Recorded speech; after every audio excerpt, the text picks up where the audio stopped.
All right, ladies and gentlemen, welcome to another Resource Insider podcast. And today I am sitting down with the management team from Pucara Gold. Now, this is a deal that we invested in at Resource Insider last year. We came in at 40 cents. I'm a shareholder. I still own my whole position. Uh, Earlier this week, Pucara released drill results at their Lourdes project.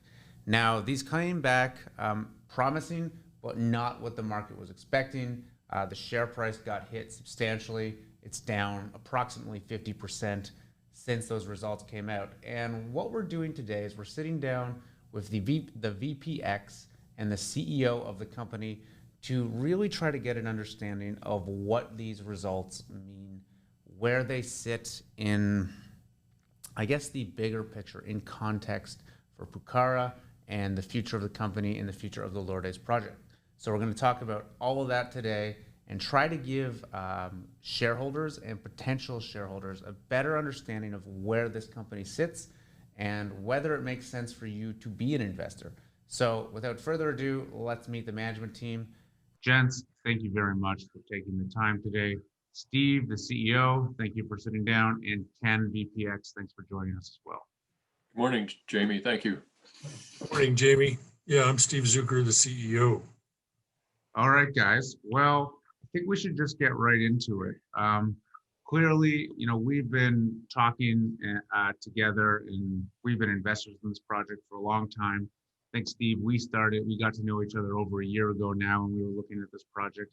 And we've been excited about you guys going out and drilling the Lourdes project in Pucara Gold for months and months and months now. Clearly, the market in general was very excited about this. You guys did your last financing at 40 cents. The share price, upon listing, ran up to about $1 and had been settled pretty consistently between 60 and 80 cents for the last several months in terms of waiting for these results to come out. So I think the best place to start is, can you guys tell us what the Lourdes asset is, why you're trying why you decided to drill it, and what you were hoping to achieve there? Then maybe we can come into what the actual results were and how they fit into context. Okay, Jamie. I'll start. Lourdes is a grassroots property. It's never been drilled before. We've been excited about what we saw on the surface and all the surface work we've done, from the first samples of rocks to geologic mapping, to channel samples, to geophysics, particularly IP and magnetics. And all of these gave us great indications that we had something there. And so we kept working at it, and we produced a 43101 report and listed on that property.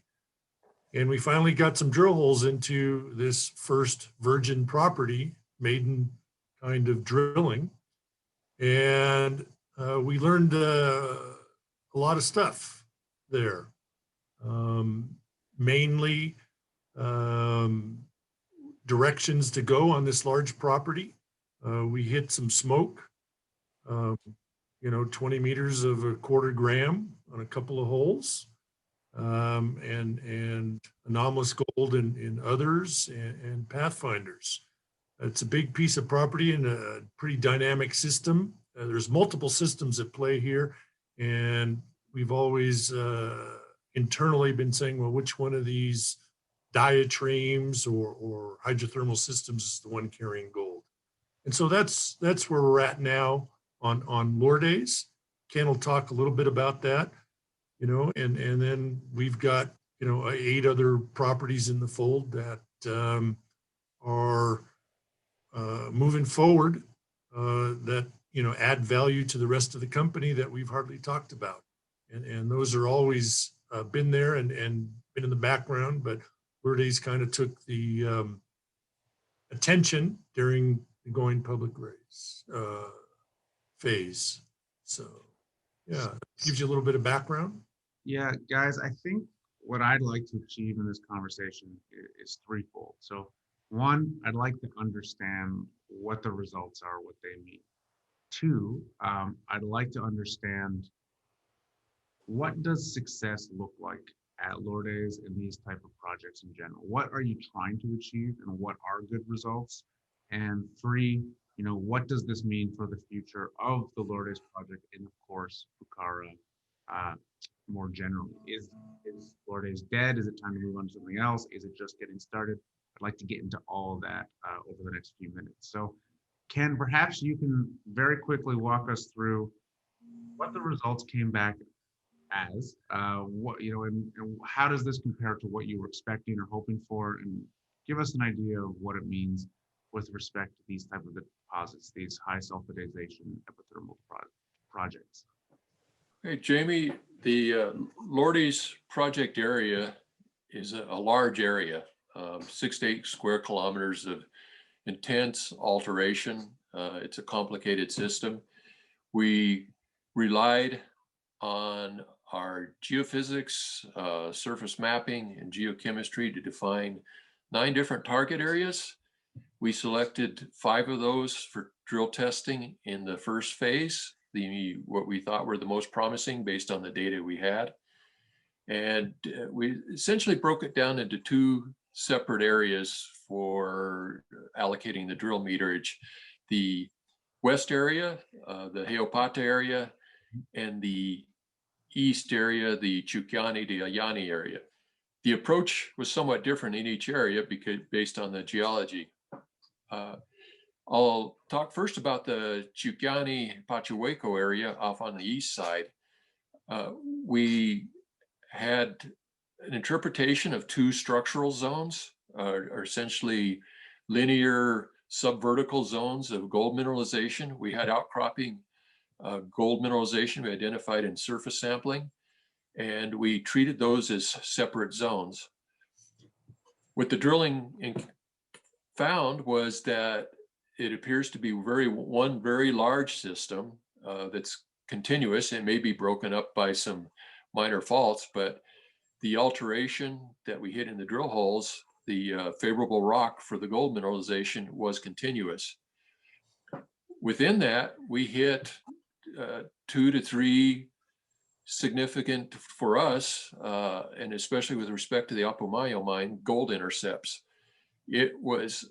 I think we're located out on the edge of the system.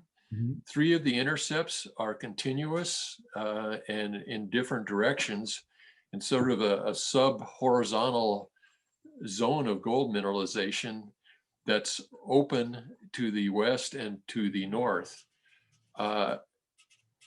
This seems to be just the distal portions of a gold zone, because the gold commonly comes in through structural feeders where the higher grade mineralization is. And we actually can see some vector zonation, or some hints that gives us the idea that as you move away from where we think the structural feeder is, the grades get lower, and they're getting better to the west and to the north and more widespread. Can we dig into that for a second? Because you mentioned something that I think is interesting. You said significant for us, right? And when I went through those drill results, I'm seeing a lot of 0.1 grams per ton, 0.2 grams per ton, which is considered, very low grade, if you're looking at gold projects globally. So when you say that's significant for you, why, why is a 0.1 gram, 0.2 gram considered significant? Is this something that could potentially be mined there? Is it indicative of higher grades in the region? Why is that significant? Great question, Jamie. And I agree. If I was viewing this from any other perspective than what I've seen at Lordies and at the Mayo mine, I would have said those wouldn't be very interesting. But the Mayo mine is mining that grade of material. That's ore grade at their mine. Closest is to Lourdes. Where is Mayo with respect? Mayo mine, you can see from the Lordies property, it's 14 kilometers directly to the south. And there's a trend from Lordies of alteration, gold bearing alteration from Lordies to the mine. So we toured the deposit there extensively.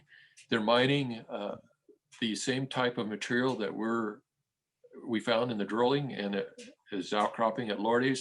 It's a very porous and permeable alteration product called granular silica. They mine it run of mine. They don't have to crush it. They don't have to blast it. They just put it on the leach pad and the gold comes out almost instantaneously. So I believe their cutoff grade is 0.1, which is of no interest to most deposits, but there it is economic. And so their cutoff grade is 0.1, but what are their average grades, would you say? That since it's a private company, that's data isn't public, but we did a lot of questioning, and I'd say their average grade in the granular silica probably was about what we found in our drill holes, maybe a 1/4 gram. But that gold concentration is zoned back toward the structural feeder or the high grade portion. So there were pre-existing faults. The mineralization came up the vault zone, was higher grade, and then bled out laterally.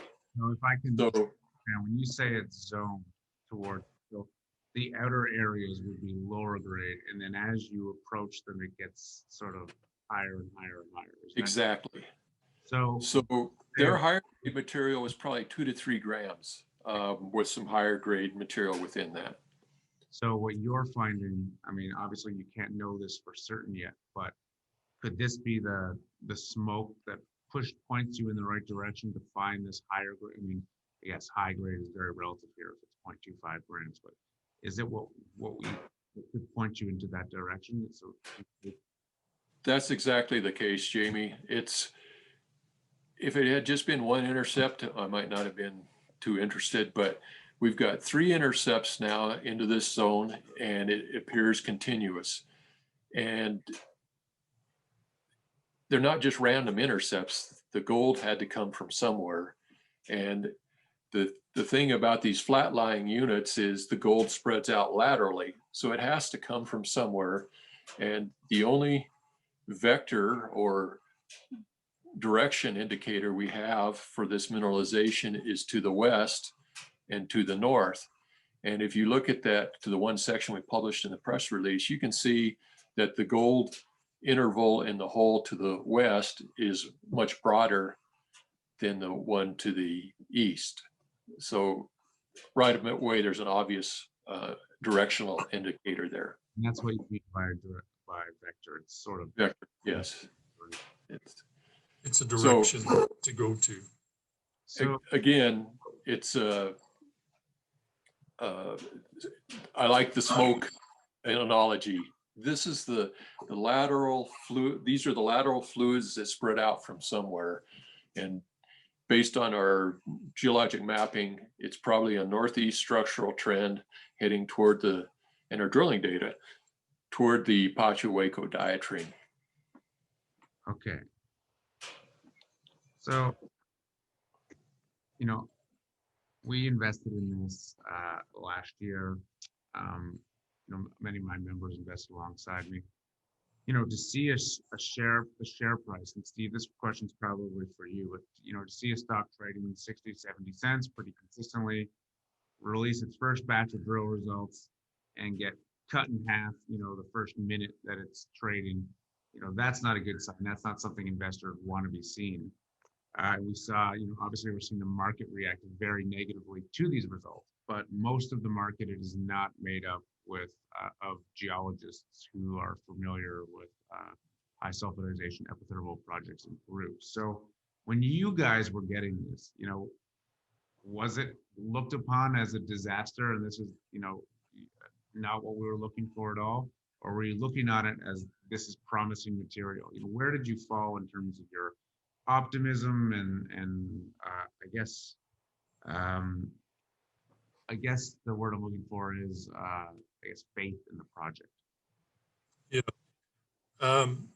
We, as the first gold assays came in, of course, we were a bit disappointed. The rocks were everything we wanted to see. And that's always the final kind of test, is what does the assay lab say? The rocks looked good, the concept was good, and we realized this is a big system, and this is exploration on the first phase of drilling. It's very seldom discoveries are made on that first phase. So we were disappointed in some sense, but when we saw the assay results, when we saw the rocks come down, we were very excited, and we still are, because we are getting gold assay results. We are getting numbers that are significant. Of course, we wanted that home run on the first, round of drilling, but this is grassroots exploration. Nobody else had been there before. And when we put this together, the concepts, and we've validated the concepts to a pretty high certainty extent. And we're going to continue to go forward. We feel that this still has potential. The question is, the size and which direction do we need to go? 8 square kilometers is a big piece of ground to be looking for that needle in the haystack. And just about every other discovery in the world, it takes, a little bit of drilling. Yeah. Now, how many meters was drilled to date? 3,955 meters, almost 4,000 meters. Almost 4,000 meters. And as I understand it, you've still got about $5.5 million in the bank. Is that right? Yes, sir. So, is it safe to assume you've got another solid drill program in you guys at Lourdes before you consider going back to the market for more capital? Yes, we do. We estimate about another $2 million program at most on this second phase, and to reevaluate those results. We're putting that together now. Ken and the boys are actually up at site logging in detail the chips, and we're going to be putting that together. I mean, that was part of, the reason to try to get all this information out, but there's still a lot of geology that needs to be assessed from the drill program. Again, we finished, roughly December 15th, shut down for Christmas, and then sent the guys back up to start logging and look at it in detail. So I know you guys can be, fairly significantly impacted by the rainy season there. Ken, when are you going to be able to get back on site and get those drills turning? The rainy season is always a little bit variable. It'll be sometime in April. It's just a question of whether it's early April or late April. And just a little bit of explanation. The rainy season isn't just an inconvenience. It pretty much blocks access. The washes that we cross to get to the property get flooded. You can't get there. And we're at 4,300 meters, and there's strong electrical storms. So you just cannot drill because of lightning, or you might be able to drill 2 hours of the day. So it's just very inefficient and not very safe. So that's pretty much why we shut down. Well, we can expect to see teams there by the end of April. All one. Correct. Okay. Yeah, That's the plan. So guys, what I'm taking away from this so far is that, one, the results were not exactly what you hoped for. Obviously, you were hoping to go out there, drill some banging hole that everyone was going to love. That didn't happen. However, the results you did get were within the realm of success for the region, right? There's another mine operating not far away that is actually mining grades that you were pointing at. So you're getting smoke, you're not getting fire. The next step is to go to the west, follow up on this with a second stage of drilling, and find, find those higher grades, find the source of this mineralization. And Ken, for investors that are holding the stock, what should they be listening for in the next news release? Do we want to be seeing, like, what's a good drill hole here? Is it 100 meters at 2 grams per ton? Or rather 0.2 grams per ton? Is it 50 meters? Like, Steve, Ken, what is the goal to go out there and hit?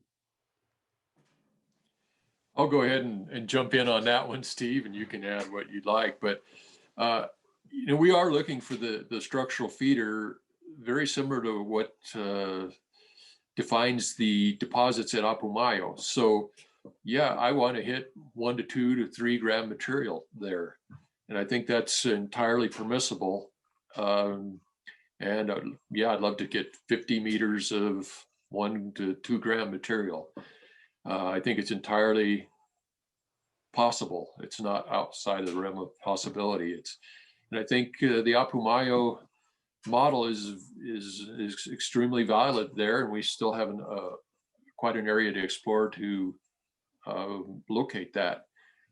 And one thing we will do is, now that we have subsurface data, again, when you start a project like this, you're dealing with incomplete data. So you can definitely fine tune your program. And we're going to reevaluate the geophysics in an attempt to sort of screen out the forest of resistivity to find that structural feeder. So we'll be doing a lot of work, basically reevaluating the entire project with the drilling results to focus in on the most favorable part. Okay. Before we say goodbye, though, I do want to touch on the fact that this is not the only project in your portfolio. Exactly. We have several projects. The next on the list in terms of prospectivity, as I understand it, is Pucara. Am I right on that?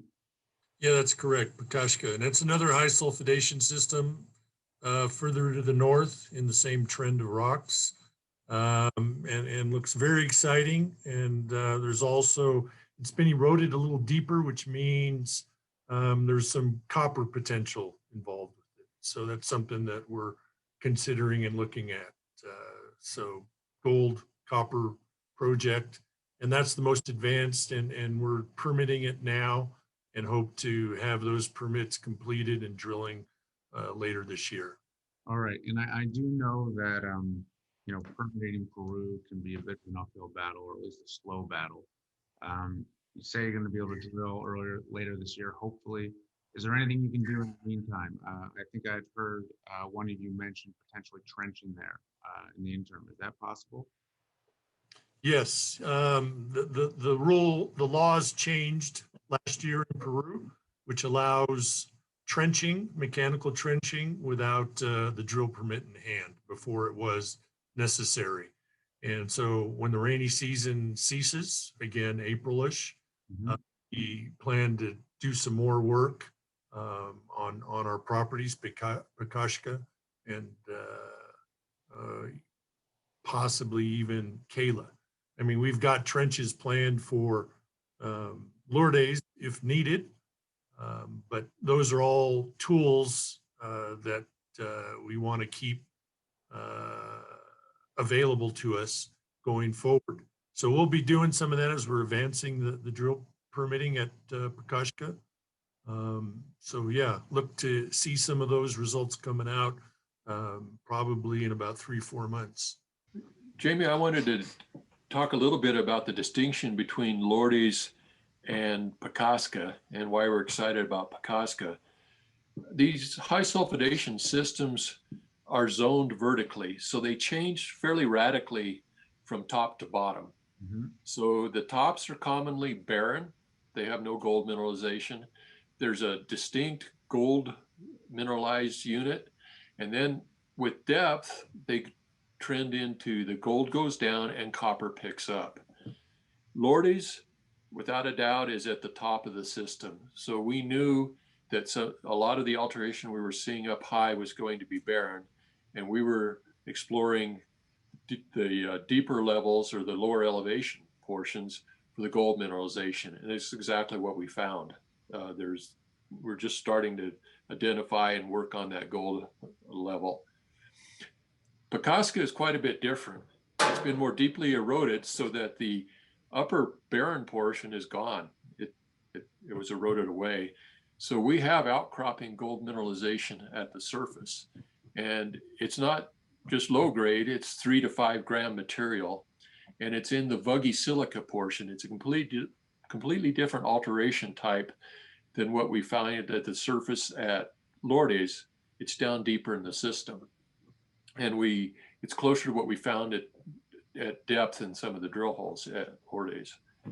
Okay. So we know we have ore grade gold an outcrop at Pakaska. So why didn't you guys start with Pucara when you guys were starting drilling and exploration? Is this purely to do with permitting? Was it a ranking of targets? Yeah, no, it was a permitting issue. We were pushing permitting on both of them, on Pucara and Lourdes. Lourdes had much more work on it than Pucara. So the permitting issues just advanced faster at Lourdes, so we just decided to continue with that. We've always thought that Pucara and Lourdes were both very prospective targets, and we still do. So it isn't as if we ever stopped on Pucara. We actually had guys in the field doing the community social baseline last March when the country got shut down due to COVID, and we had to pull the guys out of the field, and we already done those phases at Lourdes. So the Pucara permits were essentially delayed because the community hasn't been available. So they didn't want outsiders, and outsiders are, other Peruvians coming from Lima going up to the mountains. So they've been more cautious, the community, and we've been in contact. We made donations of medical supplies, in fact, back mid-year up there, but we're proceeding. So that's the basic reason. There was one other really important factor, though. At Pucara, we didn't have any geophysics, so we didn't know what the subsurface extent of those outcropping mineralized outcrops might have been, and we had that at Lourdes. So I wanted to see some IP work done at Pucara, and that was completed during the 2019 field season, and we confirmed that the resistivity showed the gold-bearing outcrops had continuity at depth, which I think will help us drill target much more efficiently and accurately. All right, guys. Well, thank you very much for taking the time today. I think if I could recap this conversation, what I'm taking away from it is this, that one, drilling at Lourdes didn't go, as many people had hoped, especially investors in the market. However, there is fire there. There is smoke there. It's very indicative of the kind of things you want to see with these type of deposits. And you guys are still optimistic about Lourdes and the future drilling programs, correct? That's correct. Two, what you're looking for here is very different than what you see at mining projects all over the world, right? There are very few mines where 0.1, 0.2 gram mineralization can in fact be ore grade mineable ore. And investors in Pucara need to wrap their head around this sort of paradigm. Is that a fair statement to make? Most definitely. All right. Three, you've got $5.5 million in the bank. You're well financed for another drill program, and you're more informed and have a better idea of where to look later this year. And four, really things are just getting started at Pucara as those permits sort of come to fruition, and you can do some trenching and what have you in the meantime. Have I summarized what I think are probably the key takeaways pretty well here? Is there anything I'm missing? Jamie, just one final comment on the Lordies drilling. I've got quite a bit of gray hair now. I've been exploring these systems for quite a few years, and I wanted a slam dunk at Lourdes and was hoping for that, but I was reflecting back to the discoveries I've been associated with, particularly in the Mulattoes district and at Cortez, and there's probably 8 of them. And I remembered that every one of those, we had to work at it. And there was always a period of initial disappointment that we had to power through, do our homework, and persistence paid off finally. Gold is elusive, and the key is to find a gold-bearing system and keep working at it. And I think there's still a lot of potential left at Lordies, and these other projects we're just scratching the surface on. I think sooner or later we are going to have success. And so you would say this hasn't overly deterred your, I guess, excitement or faith in the assets or the projects? In the portfolio, it hasn't affected that at all. I think we focused in on Lordies initially because it had the most work done on it, looked the most favorable.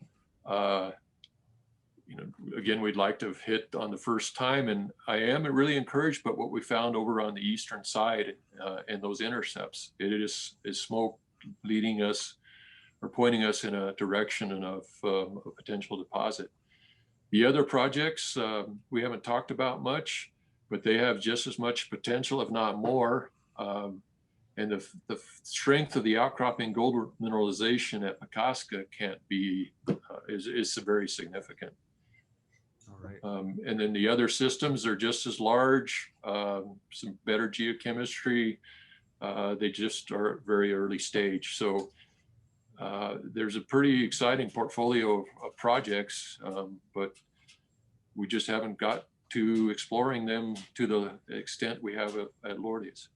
I just want to sort of wrap up by saying to investors and viewers at home, this is pretty typical of this sort of investing, for better and worse. It's hard to find projects or opportunities where you can have the potential for 5, 10, 20 time returns, but you don't also have to stomach the risks and the volatility associated with this. So, as a shareholder, of course, I very, very much preferred having Pucara trading at 60 cents or 80 cents, which we were seeing earlier this year.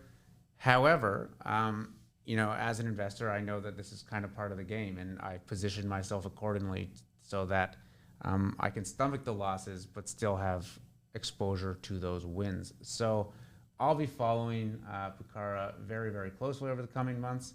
I don't have any intention to sell my stock at this time. I think that would be premature. And in fact, I have a lot of colleagues that have been quite actively buying stock in this story. Some of them for the first time, who view this as sort of the first actual good opportunity to get in it on the market, or get into it on the market, which is cheaper than the price that I came in, which is about 40 cents. So for anyone who's listening at home, who's got an interest, I highly recommend you go check out Pucara. Definitely reach out to the management team. Patrick or Ken and Steve will no doubt get back to you very quickly. Thank you very much for watching. Gents, thank you very much for taking the time out of your day and running us through this.